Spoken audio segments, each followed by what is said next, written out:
Alors nous sommes aujourd'hui donc lundi, on est le 22 Iyar et nous sommes arrivés d'Af P, de Kedushin, d'Af P, à la deuxième ligne, Ve'azda Rabbi Yochanan et Tameh. Alors rappelons ce qu'on avait dit hier, lorsqu'on a dit qu'un homme, alors qu'il était marié, il est parti donc, il a quitté le pays, après il est revenu après un temps avec sa femme et les enfants. Et donc on a dit qu'il dit, donc ça c'est ma femme et ce sont mes enfants. On a dit, on le croit. Il n'a pas besoin d'amener une preuve dans la mesure où les enfants ils sont collés derrière leur mère. Et on a vu donc les autres cas aussi, que quand les enfants ils sont collés derrière leur mère, on n'a pas besoin de preuve. Et sur cette notion que les enfants ils sont attachés à leur mère, on a amené une mahlok de Rish Lakish et Rabbi Yochanan. Rish Lakish il a dit que ceci n'est valable que pour c'est seulement si le père est un Kohen, on pourrait donner la trouma à ces enfants-là. Mais par contre, on ne peut pas se fier pour les Yohassin, la filiation. C'est-à-dire, si on veut leur donner, se marier avec eux, il faut quand même enquêter. On ne peut pas rester uniquement sur des présomptions. Alors que Rabbi Yochanan, lui, il a dit, même dans les Yohassin, même dans la filiation, eh bien, on peut se fier. Quand on voit des enfants collés à leur mère, on est sûr que ce sont ses enfants. Et donc, il n'y a pas de problème, on peut se marier avec eux. Voilà la mahlok de Rish Lakish Rabbi Yochanan. Et maintenant, on va voir la raison. Ve'azda Rabbi Yochanan et Tameh. La Gemara dit que Rabbi Yochanan, il va selon sa raison. Qu'est-ce qu'il a dit? Il a dit Rabbi Yahya Baraba Amar Rabbi Yochanan. Il a dit Rabbi Yahya Baraba au nom de Rabbi Yochanan, Malkin al ha-hazakot, Suqlin ve Sofin al ha-hazakot, Ve'en Sofin Toloma al ha-hazakot. Rabbi Yochanan il nous enseigne trois cas. Il dit Malkin al ha-hazakot, c'est-à-dire quand on a une présomption, même s'il n'y a pas de témoin et on n'est pas certain à 100%, s'il y a quelqu'un qui fait un péché, on le frappe, il prendra 39 coups. On va expliquer les cas. Deuxième enseignement, on peut même lapider ou brûler quelqu'un sur des présomptions. On va voir aussi le cas. Et enfin, et on ne brûle pas la trouma sur des présomptions. Alors, on explique les trois cas. Premièrement, Malkin al ha-hazakot. Quand on a dit, on peut frapper quelqu'un lorsque on a une présomption. C'est quoi ça? C'est que Rav Yehuda, comme il a dit Rav Yehuda, qu'est-ce qu'il a dit? Amar Rav Yehuda, Hozaka nida b'shchenoteha, ba'ala loka alea mishum nida. Imaginons, on dit Rav Yehuda comme ça. Si une femme, avant à l'époque, les femmes, maintenant aussi elles devraient avoir, elles avaient des habits différents quand elle était nida que lorsqu'elle était donc pure, donc elle était avec son mari. Et donc s'il dit comme ça, imaginons des voisines ont vu une femme qui était donc en habit de nida, donc elle est présomption qu'elle est nida cette femme. Si le mari il va quand même avec elle, alors on n'a pas la certitude comme quoi elle est nida, c'est juste une présomption puisqu'elle était habillée comme ça. Alors l'oka aleha mishum nida, on va donner 39 coups à ce mari parce qu'il a été avec sa femme nida, comme la Torah dit, c'est interdit d'aller avec sa femme nida, alors il a transgressé un commandement négatif, donc on le frappe, alors qu'on n'a pas de témoin certain que la femme elle est nida. C'est une hazaka, une présomption qu'elle est nida. C'est l'avis que Rabbi Yehuda, ça. Oui, absolument. Et donc c'est pour ça que Rabbi Yochanan il pense comme lui. Le deuxième cas, quand il a dit Soklin vesofin ala hazakot, on peut lapider et brûler sur des présomptions. C'est quoi? Il dit que de Rabba Baravuna. Comme il a dit Rabba Baravuna. Qu'est-ce qu'il a dit? Il a dit comme ça. Il dit, imaginons le cas, il y avait un homme, il vivait avec une femme, et il avait des enfants. Donc, on a, disons que, on a la présomption que c'est le mari, les enfants. On n'a pas de témoin à 100%, mais on sait c'est un monsieur avec une femme qui habitaient ensemble. Et donc, on va dire comme ça, on est censé savoir que c'est le mari et les enfants. Et puis d'un coup, imaginons si on entend que le fils, il a eu une relation avec sa mère, avec deux témoins bien sûr, sans qu'on sache Béhémet à 100% que c'est bien le fils et la mère, alors on va les lapider pour ça. C'est ça, on lapide sur des présomptions. Ou le contraire, si la fille, le monsieur, le père, il va avec sa fille, lui aussi il va être, donc on le brûle pour ça, alors qu'on n'a pas la certitude que c'est sa fille. Mais c'est ça la présomption, et pour lesquelles on fait les exécutions par le tribunal rabbinique. C'est pour ça que Rabbi Yohanan, donc c'est ce qu'on a dit, Rabbi Yohanan, donc même dans la filiation, on se fie aux présomptions. C'est pas juste. Pardon? Il n'y a pas de justice. Pourquoi?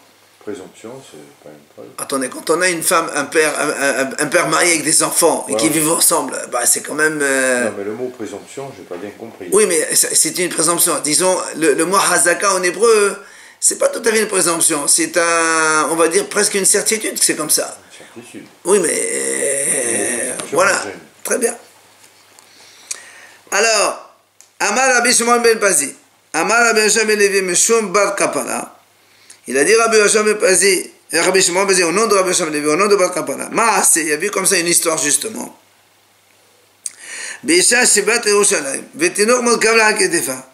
Une femme, elle est arrivée à Yerushalayim avec un bébé dans les rois. Tout simplement. Et puis, Virdilato. Donc, elle a élevé, il a grandi.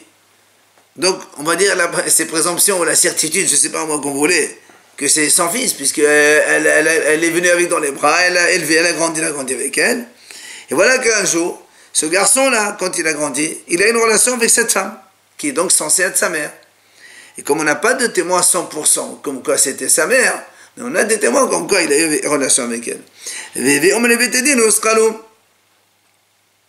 Et on les a amenés au Bédine, et on leur a fait là une lapidation. Alors il dit, l'homme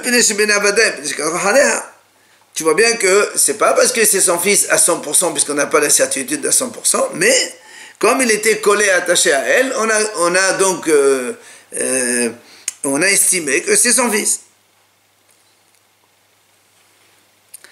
Maintenant, dernier enseignement qu'on a dit, Ve'en sorfin truma ala hazakot. On ne brûle pas la trouma sur des présomptions ou des certitudes. C'est-à-dire, de Amar Rabbi Shimon ben Lakish, sorfin ala hazakot. Fait Rabbi Yohanan omer en sorfin. Il y a une mahlok ici, entre Rish Lakish et Rabbi Yohanan. Est-ce qu'on peut brûler une trouma? On sait qu'une trouma, quand elle est impure, d'accord, il faut la brûler, ça on le sait. Seulement, quand on a, disons, un doute, ou plutôt plus une probabilité comme quoi c'est tamé, mais c'est pas à 100%, alors est-ce qu'il faut brûler la trouma ou pas? Il y a une mahlok entre Rish Lakish et Rabbi Yohanan. Rish Lakish dit oui, on brûle, et Rabbi Yohanan dit on ne brûle pas. Il va nous donner un cas. Il y a donc une Mishnah qui raconte comme ça. Dites-moi. Tinok, Shenemsa, Besad, Aïsa, Vasir, Beado. Imaginons, il y avait une pâte, d'accord, la maman elle faisait une pâte, pétrissait donc de la farine pour faire du pain, une pâte. Et il y avait un bébé qui se trouvait à côté, un bébé qui marchait à quatre pattes. Il marche.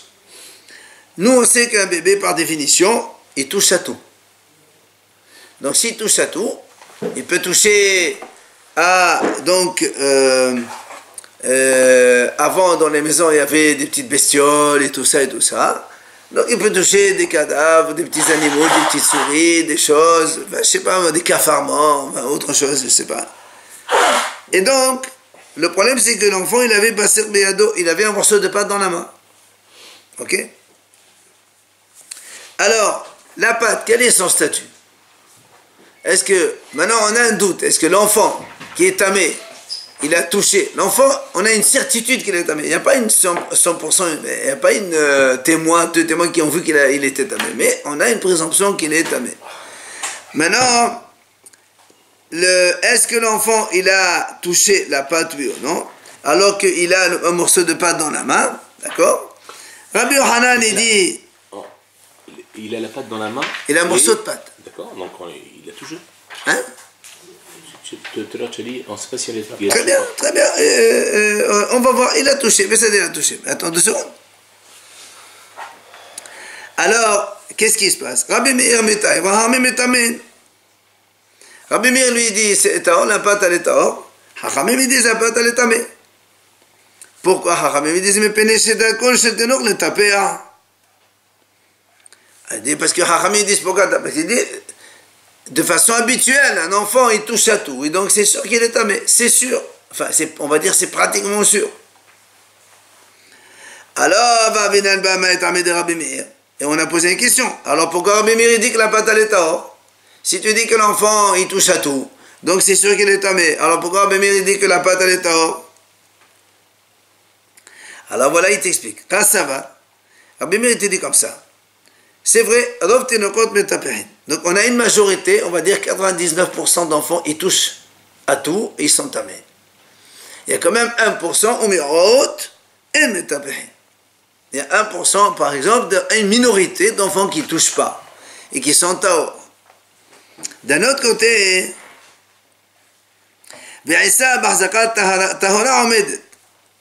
et la pâte, jusqu'à nouvel ordre, elle est pure, puisque personne ne l'a touchée. D'accord? Quand la maman elle a fait la pâte elle est tahor. Maintenant, qu'est-ce qu'il nous reste? Il dit Rabbi Meir, la hazaka et aleruba. Maintenant, on a d'un côté, regardez, Rabbi Meir il fait un équilibre. On a majorité d'enfants qui sont tamés.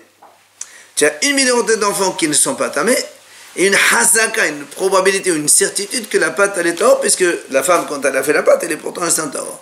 Donc tu as une quasi-certitude que la pâte elle est tahor, une minorité d'enfants qui ne touchent pas. Donc ça fait deux facteurs qui font que la pâte elle est tahor. Mais il y a un seul facteur qui fait que puisque la majorité des enfants touchent, il pourrait rendre tamé la pâte. Donc Rabbi Meir dit on a 2 contre 1. Donc le côté tahor l'emporte, c'est pour ça qu'elle est tahor. Dans le cas présent, on vous a dit que l'enfant il a un morceau de pâte dans la main. Oui, mais qui t'a dit qu'il a un enfant il a touché? On a une minorité qui n'a pas touché. Dans la main. Non, il a touché la pâte, mais il n'a pas touché les bestioles. Qui t'a dit que l'enfant est tamé? Si on prend le cas où il y a... Ah, justement, c'est pour ça qu'il dit il y a 99% qui est impur. Il y a 1% qui n'est pas impur. Mais il y a 100% que la pâte, elle était pour l'instant pure. Donc c'est à 100 plus 1, ça fait 101. Et à côté de 99. Donc majorité est tahor. C'est la vie de Rabbi Meir. C'est ce qu'il dit. Etra les rouba. C'est-à-dire que la majorité d'enfants qui touchent, cette majorité-là, elle est annulée par rapport à l'autre majorité, qui est que 100% de la pâte, elle était pour l'instant pure. Et avec 1% d'enfants qui ne touchent pas. Et donc, il y a un plus de majorité qui est dedans. Ça veut dire quoi, Rov Tinokot Metaperin? Oui, la majorité des enfants, ils touchent. Ouais. Ils touchent quoi? Les poubelles et compagnie. Pour être impurs. D'accord? Ça, c'est Rabbi Meir. Maintenant, vers la banane, il te dit Rabbanan Meotal qui m'a dit Tadamé. Hachamim disent non. La minorité, c'est pratiquement inexistant. Un enfant, c'est touche à tout. Donc, il n'y a pas de minorité. Et donc,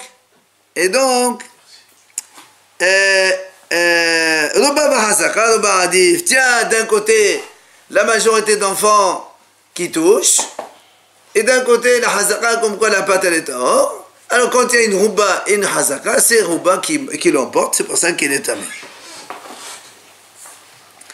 Alors, sur cette discussion de Rabbi Meir et les Hachamim dans la Mishnah, Amar Rish Lakish, il dit Rish Lakish, Meshum Rabbi Ushaya, Zohi, Shesofin Alea Tateruma. C'est ça, quand on a dit, on brûle sur elle la teruma. C'est-à-dire que le hazaka, quand on a dit Hachamim disent, on peut brûler aussi la teruma sur ça. Mais, Rabbi Yohanan Amar, et Zo hazaka sur la teruma. Et Rabbi Yohanan dit non. Et c'est pas celle-là, c'est pas dans ce cas-là qu'on a dit, quand on a une présomption, il faut brûler la teruma. Puisque Rabbi Yohanan, il dit un autre cas.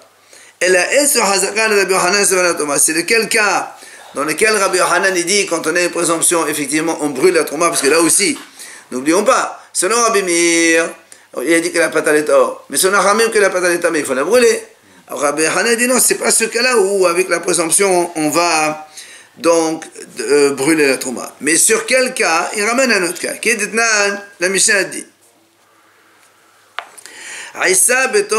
Là encore une autre Mishnah parle. Il y a une pâte dans la maison.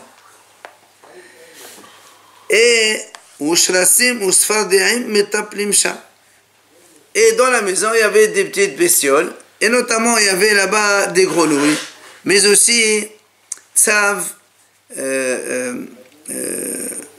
Rachid dit, c'est quelque chose qui ressemble à la grenouille. Je ne sais pas comment on traduit ça en français. Tsav. Crapaud. Je sais pas. En tout cas, le gros souci, c'est quoi? C'est que le tsav, il est tamé, alors que le sfardéa, il est tahor. Parce que le tsav fait partie des shrasim que la Torah, elle dicte, alors que le sfardéim, non. Donc, un, il est impur, et l'autre, il est pur. Or, dans la maison, il y a les deux.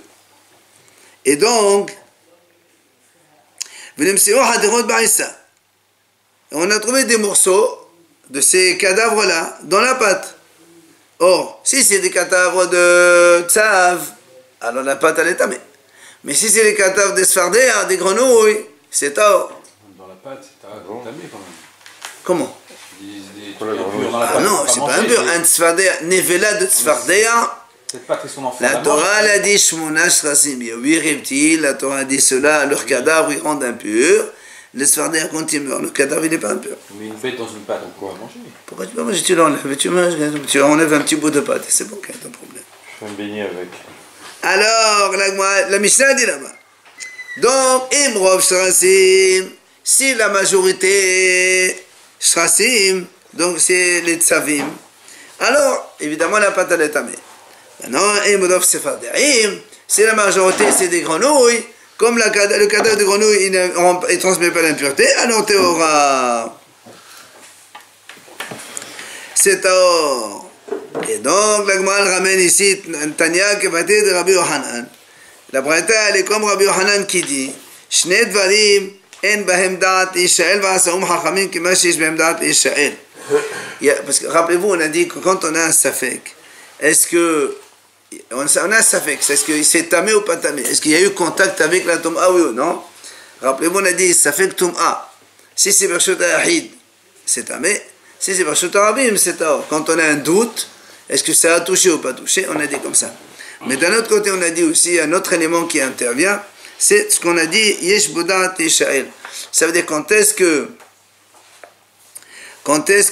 le safek tum'a,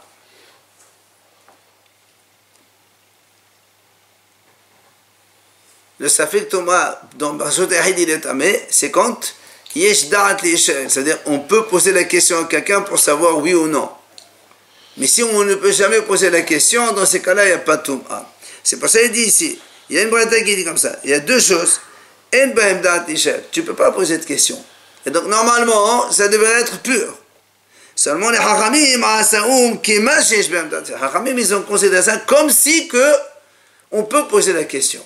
Et donc, du coup, quand il y a un savek dans Shut Ahid, il est tamé. C'est quoi les deux cas? Tinok, ça c'est notre cas, non? Un enfant. Un enfant, tu peux lui poser une question, il ne peut pas répondre. Mais malgré tout, les hachamim, ils disent ça, c'est comme si on peut poser une question. Et donc, ça fait tamé dans Shut Ahid. Il y a un autre cas. Alors, la Gemara dit, Tinok, Hadi Amran, donc l'enfant, c'est ce qu'on a vu tout à l'heure avec la pâte. C'est quoi le deuxième cas? Il dit, on a une pâte donc dans la maison. Là, encore une fois, toujours la même chose, la pâte de Trouma. Il y avait des coques.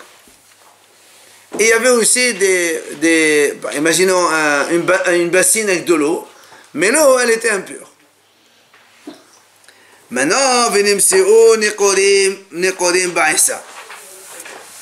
on trouve des traces de bec du coq dans la pâte. Alors, le coq, s'il donne des coups de bec sur la pâte, il n'y a aucun problème. Parce qu'un animal vivant ne transmet pas l'impureté. Le seul problème, c'est que peut-être que le coq, il a bu d'abord de l'eau. Or, l'eau, elle est impure. Or, quand lui, il a encore l'eau dans son bec, il est parti picorer dans la pâte, et là, c'est impur. Donc, on ne sait pas. C'est pour ça, là-bas, l'Agma dit... C'est considéré quoi? L'endroit, c'est soudain, une pâte, c'est dans la maison, c'est pas dehors. Alors, il dit, Tolin, c'est-à-dire, dans ces cas-là, on suspend. Quoi on suspend? L'ochlin, velo sorfin. Ni on mange, ni on brûle. On suspend, on laisse comme ça. On ne peut pas brûler parce que peut-être c'est tahor. Tu ne peux pas manger parce que peut-être c'est tamé. Et là, comme on dit, c'est pas quelque chose qui te pose une question. Normalement, ça fait que tamé, c'est tahor. Mais les haramim ont considéré comme si on pouvait donc poser la question. Amar Rabbi Yoshua ben Levi, lo shanu ela b'mashchim lefanim. Rabbi Yoshua ben Levi a dit, quand est-ce qu'on a dit ça? Que peut-être que le coq il a touché, etc. Quand l'eau elle est limpide, claire, c'est-à-dire la couleur de l'eau qui est donc transparente. Aval b'mashchim adomim. Mais si le liquide impur il était de couleur rouge par exemple, là tu vas le voir sur la pâte. D'accord? Si tu vois la trace de rouge sur la pâte, dans ce cas-là tu sais. Sinon, il n'y a pas de problème, tu ne vois pas la trace rouge du liquide rouge. Dans ces cas-là, la pâte elle est cachée, c'est normal. Alors on m'a dit, pourquoi tu dis ça? Peut-être que même s'il y a un liquide rouge, peut-être que quand le coq il a picoré, après la pâte s'est renfermée dessus et le liquide il est dedans à l'intérieur. Et pourquoi tu dis que c'est pur? Peut-être c'est impur. Amar Rabbi Yohanan, il a dit Rabbi Yohanan d'Avazé, Shama Berbi ou Fedosho, Lo Shama. Berbi c'est donc un grand hacham, c'est-à-dire Rabbi Yoshua ben Levi qui a entendu ça, mais il n'a pas entendu l'explication. Alors pourquoi tu dis qu'elle est tahor? Peut-être que la goutte de liquide rouge elle s'est absorbée là-bas, elle est rentrée dans la pâte. C'est pour ça qu'il dit Lo shanu ela b'mashchim selulim. Quand est-ce qu'on a dit justement que peut-être le liquide s'est imprégné à l'intérieur de la pâte et donc c'est peut-être tamé? Seulement quand le liquide il est clair, limpide, transparent. Mais si le liquide achorim, c'est-à-dire il trouble le liquide qui était impur, alors dans ces cas-là, on ne dit pas que on dit pas peut-être que le liquide s'est imprégné dans la pâte, parce que quand c'est trouble, même si le liquide rentre, les poussières qui font le trouble restent à la superficie, parce que l'eau elle s'absorbe dans la pâte, mais ce qu'il y a de sale quand c'est trouble, ça reste à la superficie, donc on l'aurait vu. C'est pour ça qu'il a donné cette réponse à Rabbi Yohanan.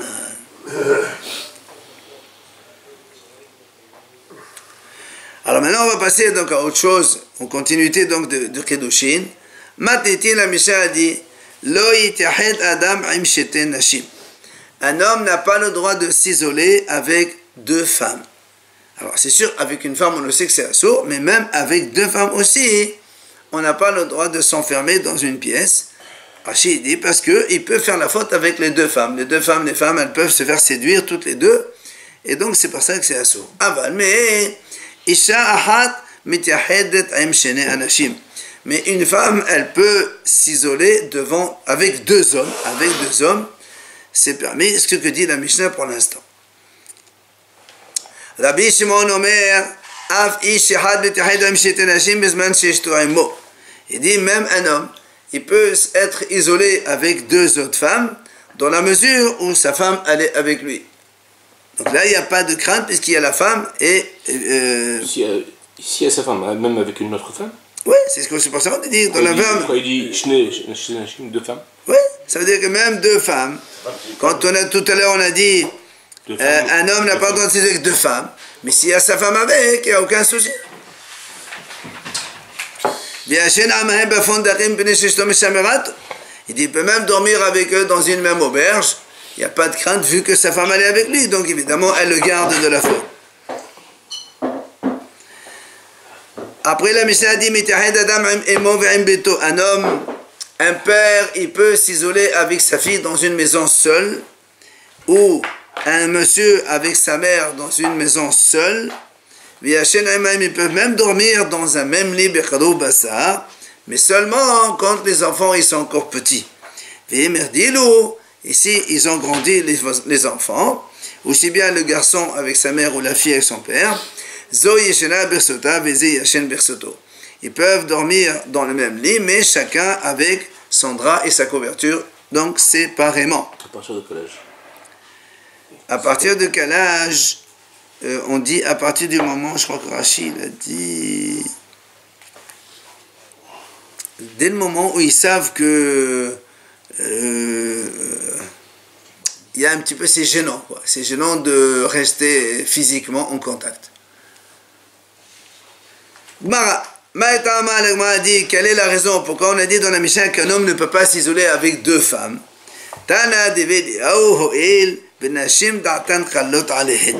Il dit tout simplement parce que les femmes, elles ont l'esprit un peu léger, elles peuvent se laisser séduire facilement, même à deux. Alors la Gemara dit, où on apprend cela dans la Torah? Amar Rabbi Yohanan, il a dit Rabbi Yohanan, c'est marqué dans la Torah, Ki sitra achicha ben emecha. Dans la Torah, c'est marqué comme ça. Si ton frère, qui est le fils de ta mère, ils viennent à te séduire pour aller faire la faute. Une faute, là-bas on parle d'Avodah Zara, d'accord? La Gemara dit, ben em mesit, ben av eno mesit. Pourquoi la Torah nous dit ton frère, le fils de ta mère? Pourquoi elle ne nous dit pas le fils de ton père? Est-ce qu'un fils de ta mère, il peut séduire, et un fils de père, il ne peut pas séduire? Et là, de là on apprend, si on dit le fils de ta mère, ça veut dire le fils, il peut rester avec sa mère. C'est de là on apprend. Seulement un fils avec sa mère, il peut donc rester isolé. Mais il est interdit de s'isoler avec aucune des femmes qui sont interdites pour un homme selon la Torah. Voilà donc d'où on a le remez, l'allusion. D'accord? C'est Rabbi Yohanan qui dit ça au nom de Rabbi Shmuel, remez yehud ben la Torah, donc l'allusion au yehud ben la Torah, donc ce pasuk-là, le fils de ta mère, il n'y a que le fils qui peut rester avec sa mère, mais pas autrement. Maintenant, le m'a dit, qui était très bien, ça c'est le remez de l'allusion.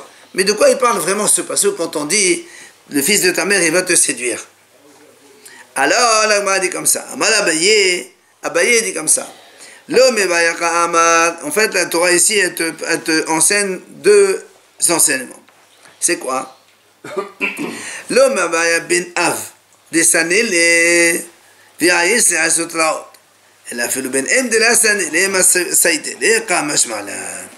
Il dit comme ça. Pourquoi la Torah a dit le fils de ta mère et pas le fils de ton père? Parce que si, c'est pour t'apprendre en fait de dire la chose suivante. Si on avait dit le fils de ton père, quand on dit le fils de ton père, ça veut dire ils ont le même père, mais pas la même mère. Ok? Alors, normalement, il dit Ben Av, le fils de père,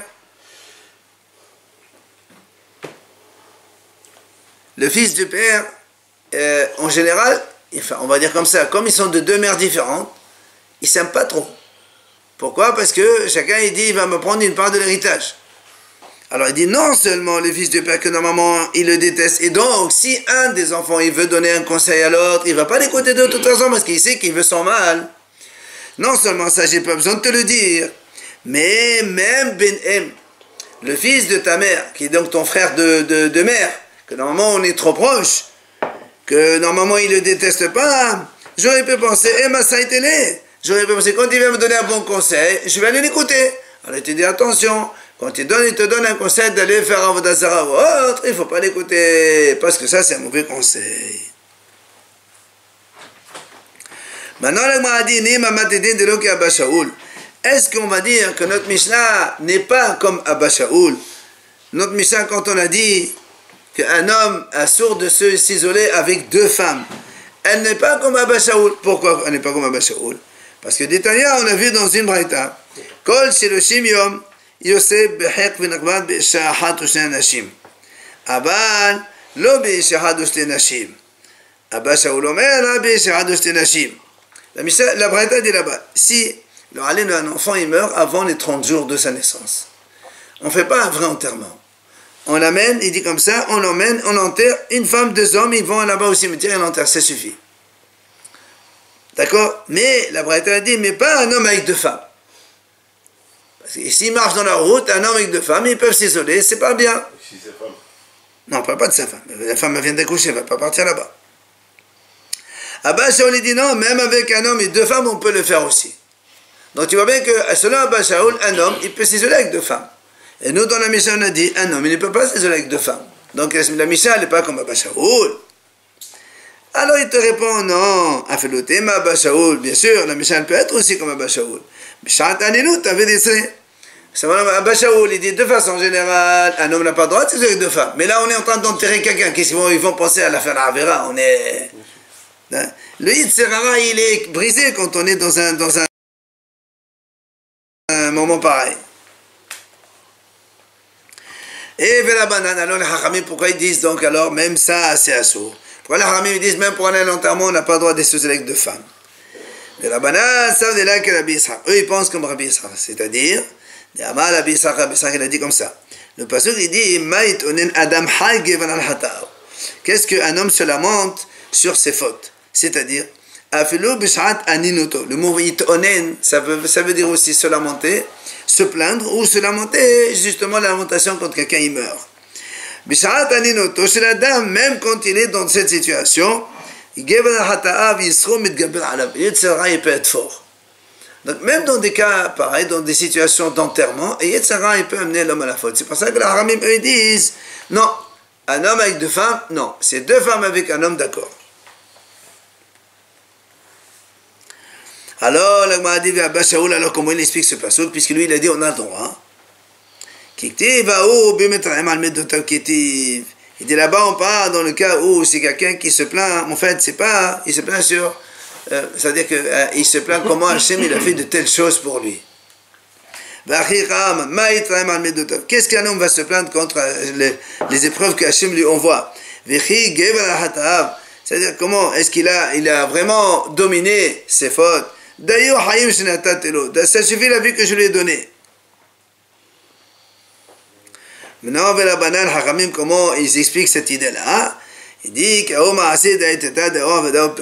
Hachamim te disent non, malgré tout, parce qu'il y a une histoire, justement, il y a vu comme ça une fois, que des hommes, ils ont amené, donc, soi-disant, un enfant mort pour l'enterrer. En vérité, il n'y avait rien du tout, mais juste c'était pour aller faire la faute avec la femme. Et donc, c'est pour ça qu'il dit comme ça existait. Alors, évidemment, les Hachamim, ils sont préventif et donc interdisent tout ça. Aval Isha Ahat, on a dit, une femme peut s'isoler avec deux hommes. Amar Ravuda, Amar Rav Loshano, la Bikshirim, Aval Peprosim, Aflubi Asala Namila. Ravuda, il dit, quand est-ce qu'on a dit, une femme peut s'isoler avec deux hommes, seulement quand les deux hommes, ils sont cachers. Mais si les deux hommes, ils sont pas bons, c'est des gens pas bien, même 10, une femme n'a pas le droit de s'isoler avec eux. Et d'ailleurs, on a vu déjà cette histoire où il y avait une fois 10 hommes, ils ont pris une femme, ils l'ont mise dans un cercueil, soi-disant qu'elle était morte, mais tout simplement pour faire la Avera avec elle en dehors de la ville. C'est bon. Hein? Non, donc, 2, tu veux dire peut-être ils ne se gênent pas. 3, plus il y a comment 10 hommes, ils ne se gênent pas pour faire ça. Tu as pris le groupe. Amar Rav Yosef, Teda, Rav Yosef il a dit, la preuve, regarde, tu vois, regarde, il dit, des fois, il y a plusieurs hommes qui se réunissent entre eux. Ils vont voler quelque chose ensemble. Et ils ne se gênent pas. Donc, les hommes ne se gênent pas pour faire la faute quand ils sont des voyous. C'est pour ça qu'on a dit, une femme avec deux hommes, seulement quand des hommes ils sont cachés. Mais quand des hommes ils ne sont pas bien, même, donc, 10 assourds. Alors, Nima l'agma a dit, mais ça y est. Alors, l'agma maintenant, il dit, au contraire, est-ce qu'on va dire que ça va aider? Donc, notre Mishnah qui a dit qu'un homme, il peut s'isoler avec deux femmes, est-ce que ça va l'aider, ce qu'on va dire maintenant? Rappelons, on a dit dans Maser Sota, hein, d'accord, dans Maser Sota, on a dit comme ça, lorsqu'un homme, il a donc prévenu sa femme de ne pas s'isoler avec quelqu'un après s'isoler, il faut qu'il l'amène pour faire le test de la Sota. Or, là-bas on a vu, pour aller de la ville jusqu'à Yerushalayim, pour lui faire subir le test, c'est marqué, Mosrillo, Shene Talmidei Hachamim, Shene Yavoale Abader, Talmidei Hachamim, In, Shene Amala. Donc regarde, là-bas on a dit, on lui donne 2 Talmidei Hachamim pour qu'il accompagne dans la route, parce que si l'homme, dans la route, dans le voyage, pour aller jusqu'à Yerushalayim, il fait la faute avec sa femme, dont il a le suspect, enfin la suspicion maintenant, le test ne marche plus. C'est pour ça qu'on lui donne 2 Talmidei Hachamim pour qu'il le surveille. de ne pas fauter, parce que si tu fautes, ça sert à rien. Alors tu vois bien que on lui donne deux Talmidei Chachamim, pas n'importe qui, parce que si c'est n'importe qui, tous les trois, ils peuvent faire la faute, ils disent rien. Donc ça aide ce qu'on vient de dire, justement, seulement des kshérim, ils peuvent s'isoler avec une femme, deux, mais pas des risharim. Donc ça aide ce qu'on a dit nous dans la Mishnah. La Gemara dit non, elle dit peut-être non, là, ça n'est pas la Gemara dit non, là-bas c'est différent. Tu sais pourquoi on donne des Talmidei Chachamim mais pas des hommes n'importe lesquels? Parce qu'on veut qu'il y ait des gens, qu'au cas où le monsieur il va faire la faute avec sa femme, il l'avertit, il dit attention, si tu fais ça, le test ne marchera plus, donc on ne fera pas le test. Il faut avertir avant qu'on fasse les choses, d'accord? Et là, les gens simples, ils ne savent pas avertir, c'est pour ça qu'on les donne des Talmidei Chachamim. Enfin, quand est-ce qu'on a dit qu'une femme peut s'isoler avec deux hommes? C'est seulement dans la ville. Mais si c'est à Val-Bader, si c'est en voyage, donc il faut, deux, c'est pas suffisant. Ah, si il faut qu'il y ait trois. Pourquoi il faut qu'il y ait trois? Parce que c'est parce que si on met que deux, imagine quelqu'un, il a besoin d'aller faire ses besoins. À l'époque, c'est pas à côté, il faut qu'il s'éloigne. Il faut que la femme, ça va se retrouver avec un seul monsieur. Yihoud. Alors là aussi, le Gemara dit, Nima Messayale, est-ce que donc on va dire ça aide? Ce qu'on vient de dire, hein? Le mari, il est là. Non, là, alors le mari, puisque le mari, c'est pas. Le mari, il est plus son mari, puisqu'il est sota, il va aller faire la thèse, peut-être qu'il va le tuer maintenant. Il est avec eux quand même. Oui, mais il s'est plus considéré que la femme, elle le protège maintenant. Il va le tuer, celle-là.